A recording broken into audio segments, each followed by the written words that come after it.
Bon, nous y voilà. Ça faisait un super long moment que je voulais faire cette vidéo. Et j'imagine que tu dois te demander, mais pourquoi, Terence, tu commences la vidéo avec un masque? Bon, non, il fallait que je fasse cette vidéo pour qu'on parle de quelque chose de sérieux qui se passe en ce moment et qui vous touche, qui porte atteinte à vos demandes. Que vous soyez sur le sol canadien ou encore à l'étranger, c'est un facteur qui en ce moment fait toute la différence avec l'étude de vos dossiers. De quoi exactement je parle? Reste jusqu'à la fin de la vidéo pour le découvrir.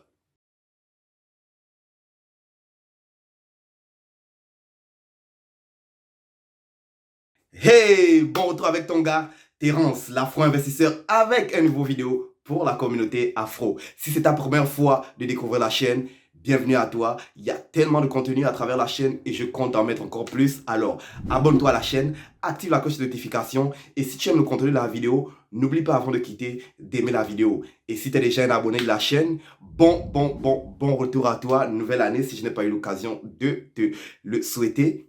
Bon retour à toi et comme d'habitude tu sais déjà c'est quoi la chanson, toi aussi n'oublie pas d'appuyer sur le bouton j'aime si tu aimes le contenu de la vidéo d'aujourd'hui. Bref, sans trop tarder on va directement plonger dans le vif du sujet de la vidéo d'aujourd'hui exactement. Cette vidéo-ci, on va parler des délais de traitement de chacune des demandes que vous envoyez, que vous soyez sur le territoire canadien ou encore sur le sol étranger. Qu'est-ce qui se passe exactement? Alors, tu dois comprendre une chose. Depuis 2019 à peu près, Immigration Canada avait déjà accumulé un retard massif vis-à-vis des demandes qu'elle avait.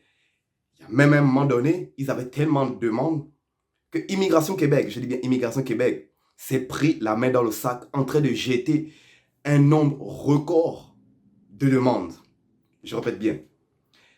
Ils avaient tellement de demandes qu'à un moment donné, Immigration Québec a décidé, écoute, on va faire le tri. Et ils se sont mis à jeter un paquet de demandes. Et ils se sont fait prendre la main dans le sac. Si vous voulez que je fasse une vidéo en profondeur sur ce sujet-là, faites-le moi savoir dans l'espace des commentaires. Parce que c'est un sujet, vous allez voir, qui va peut-être vous choquer de long en large. Mais, nous voici rendus à l'année 2022. Vous savez tous qu'on a tous été affectés d'une façon ou d'une autre par la pandémie, par le virus qui nous touche aux quatre coins du globe, n'est-ce pas? Mais malgré ça, certains pays réussissent à bien gérer les rentrées sorties de leurs nouveaux arrivants, de leurs immigrants. Mais en plus ça, ils arrivent à vivre, bon, je dirais pas vivre comme avant, mais ils arrivent quand même à vivre d'une certaine façon normalement avec le virus. Je ne te donnerai pas les pays en question. Si tu veux savoir quels sont les pays qui arrivent à le faire, vas-y sur Google, tu vas découvrir, il y a quand même un certain nombre de pays. Mais ici au Canada, on a été durement atteint. Et la raison pour laquelle on a été durement atteint dès le départ, c'est parce que le Canada a une population vieillissante qu'ici on qualifie de baby boomers.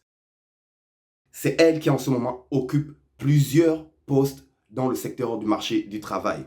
Plusieurs postes. Alors on assiste, bien avant ça on assistait déjà à, comment dire, un problème vis-à-vis d'immigration, vis-à-vis des employeurs, parce que la population est vieillissante, mais on n'a pas une bonne démographique jeune, grandissante, tu comprends? Juste pour te donner une idée, les États-Unis, ils ont 365 millions de personnes. Au Canada, nous en avons l'équivalent de 35-36 millions. Et au Québec, on a à peu près 5 millions d'habitants. Et dans ces 5 millions d'habitants-là, la grande majeure partie de la population, elle est vieillissante. C'est pas étonnant que si tu vas dans plusieurs régions de Québec, tu vas trouver qu'il n'y a pas souvent beaucoup de Noirs, il n'y a pas souvent beaucoup d'immigrants. Et bien souvent, on te regarde comme...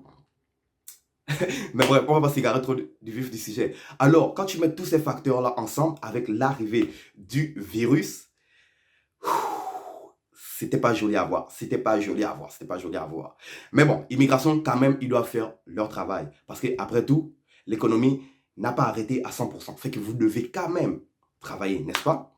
Mais alors, ils ont continué à booster le programme d'immigration en créant des nouveaux programmes sans nécessairement régler déjà les programmes qu'ils avaient déjà créés par le passé. Mais en plus, c'est ça, de commencer à booster les demandes qui avaient déjà été accumulées. En plus du virus, en plus de la population vieillissante, on a aussi l'arrivée massive de réfugiés afghans. Et bien entendu, moi je suis pour l'aide humanitaire. Mais du moment où ça ne nous affecte pas. Tu comprends? Oui, les Afghans, ils ont besoin d'aide. On va les aider. Mais en même temps, n'oublions pas les personnes qui payent. Parce que, veux pas, oui, eux peut-être ils sont en danger de vie ou de mort. Mais toi aussi dans ta situation, peut-être que tu es aussi en danger de vie ou de mort. On ne sait pas exactement quelle est l'étude de cas d'une personne à l'autre. Mais depuis la population vieillissante, depuis l'arrivée du virus, l'arrivée massive des immigrants afghans, on dirait qu'immigration Québec, Immigration Québec et Immigration Canada se sont complètement mis les doigts dans les pinceaux. Écoute, désolé pour l'expression, je ne sais pas si je l'ai bien prononcé. Mais écoute, en ce moment, ils focalisent plus leur énergie, leurs ressources sur l'implémentation des Afghans. Et vous devez comprendre, tout ça, ça affecte le délai des traitements de vos demandes, que ce soit pour le permis de travail, le permis d'études, le permis visiteur ou encore même le permis business et j'en passe. Comme j'ai mentionné dans la vidéo précédente, il y a à peu près 100 programmes différents d'immigration à travers le Canada. Mais la plus grosse majorité de ces programmes-là sont affectés parce que je viens de nommer un peu plus tôt l'arrivée massive d'immigrants afghans. On a accueilli à peu près à hauteur de 15 000. Tu comprends? La population vieillissante qui a été durement atteinte par l'arrivée du virus, l'accumulation longue de plusieurs années d'un nombre record, d'un nombre record de dossiers, tout ça là, aujourd'hui, ça affecte massivement les délais de traitement de toute personne, que tu viennes de l'Europe, de l'Asie ou même de l'Afrique. Ça vous affecte quasiment au même point d'égalité. Je prenais connaissance de l'histoire d'une famille qui est en ce moment basée au Nouveau-Brunswick. Ils viennent aussi de l'Europe. Écoute, ça fait déjà plus de 1 an et demi qu'ils attendent les papiers pour la résidence permanente. Toujours rien.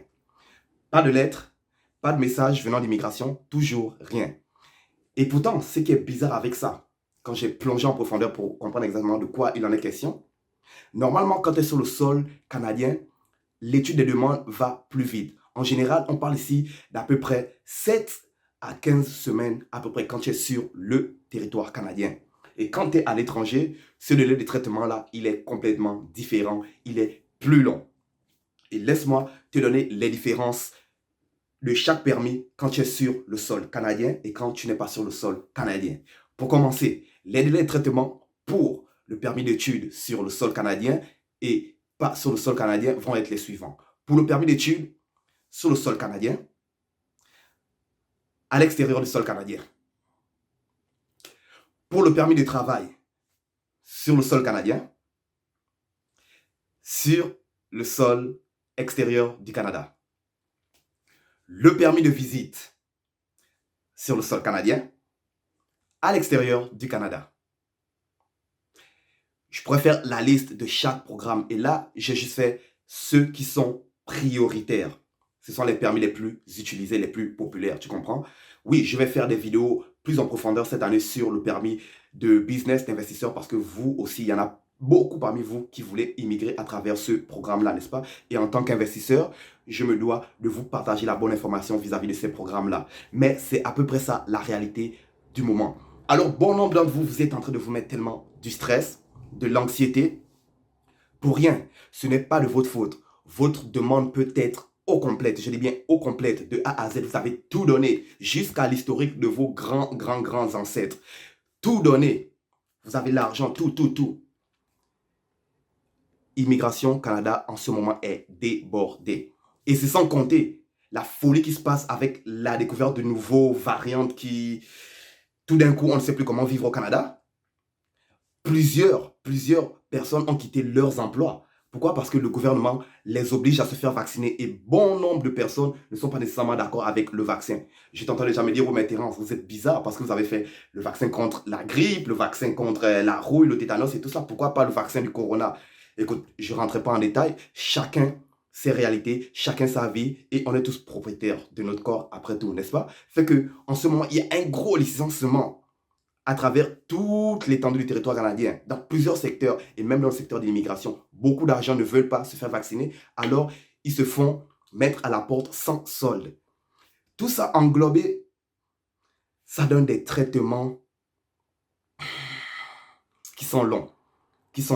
Beaucoup d'entre vous, vous risquez de vous retrouver, si vous êtes sur le sol canadien, vous risquerez de vous retrouver avec un permis expiré avant même l'obtention de votre nouveau permis, que ce soit pour l'obtention de la résidence permanente, que ce soit pour, booster votre score d'entrée express, que ce soit pour votre permis de business. Beaucoup d'entre vous, à cause de tout ça ensemble, vous allez être pénalisés, marginalisés. Et ce n'est pas de votre faute. Le but de cette vidéo, c'est pour vous rappeler qu'il y a plusieurs choses, facteurs qui se passent en ce moment. Alors, ne le prenez pas sur vous. Si vous avez envoyé toutes vos demandes, si vous avez coché chacune des cases qui demandent chacun des documents que vous avez envoyés, soyez patient. Là, après tout, la patience est une vertu. Soyez patient. Et je le répète encore comme je le répétais l'année passée. Ça m'a pris 8 ans avant de pouvoir immigrer. 8 ans avant de pouvoir immigrer au Canada. Et crois-moi, on a tout fait. On avait tout. On est passé à travers plusieurs systèmes d'immigration. Ça nous a pris 8 ans. Alors aujourd'hui où il y a toute cette folie qui se passe autour du globe, et en plus c'est ça qui atteint de façon drastique les pays occidentaux, vous devez apprendre à être patient. Vous devez apprendre à être patient. La réponse viendra en temps et lieu. Mais il fallait que je partage cette vidéo-là pour vous informer de ce qui se passe ici, la réalité qui se passe ici. Parce que si vous n'êtes pas sur le sol canadien, vous ne savez pas nécessairement. Et même les personnes qui sont sur le sol canadien, ils ne sont pas nécessairement au courant de tout ça. Parce qu'on a notre propre vie à gérer et ils ne sont pas nécessairement en train de faire les recherches pour comprendre qu'est-ce qui se passe. Tu comprends? Alors, je répète encore bien. Quand vous englobez tout ça, la population vieillissante des baby boomers, l'arrivée du virus, l'arrivée de la nouvelle variante, les employés qui se font licencier, le fait que tu ne sois pas sur le sol canadien, l'arrivée de réfugiés immigrants, quand tu englobes tout ça, c'est les raisons pour lesquelles en 2021, tu n'as pas reçu la réponse que tu attendais au moment où tu l'attendais parce qu'ils t'ont donné des délais, mais ils ne les ont pas respectés. C'est à cause de tout ça. Et ça va être le même problème en allant en 2022. Nous voici déjà rendus en 2022. Ça va être le même problème. Alors, prenez ça en compte. Et très important, je vais finir la vidéo là-dessus. Beaucoup d'entre vous, écoute-moi bien, beaucoup d'entre vous, vos demandes vont se faire refuser. Même pas, devrais-je dire refuser. Elles vont prendre du temps à être étudiées parce que vous faites les demandes papier. Nous sommes en 2022, oh. Arrêtez de faire les demandes papier. Arrêtez. Arrêtez. Faites les demandes en ligne. Je sais, vous n'avez pas tous accès à Internet, mais trouvez un cybercafé, trouvez une personne qui a Internet, payez la personne en question et faites les demandes en ligne. En ce moment, toute demande que vous envoyez par papier, que Dieu soit avec vous. Que Dieu soit avec vous.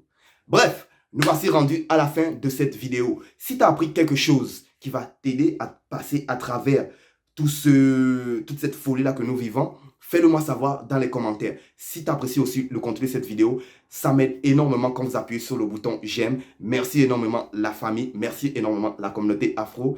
Mais n'oubliez pas, appuyez sur j'aime, abonnez-vous à la chaîne. Il faut vous abonner vous aussi. Abonnez-vous! Partage le contenu de la chaîne, ça va peut-être aider quelqu'un qui en ce moment est en train de stresser, en train d'angoisser parce qu'elle ne sait pas si elle a fait tout ce qu'il fallait. Partage cette vidéo-là à la personne, ça va l'aider à être serein. La paix n'a pas de prix. Tu comprends? La paix n'a pas de prix. Mais bon, c'est ton gars Terence. Si tu as aimé, n'oublie pas, appuie sur le bouton j'aime, abonne-toi à la chaîne, active la cloche de notification pour que je te retrouve dans le prochain vidéo qui va être tout autant intéressant parce qu'on va parler d'un sujet que tu n'as pas encore idée. Bref, moi, je te retrouve dans la prochaine vidéo, toujours avec plus. À la prochaine.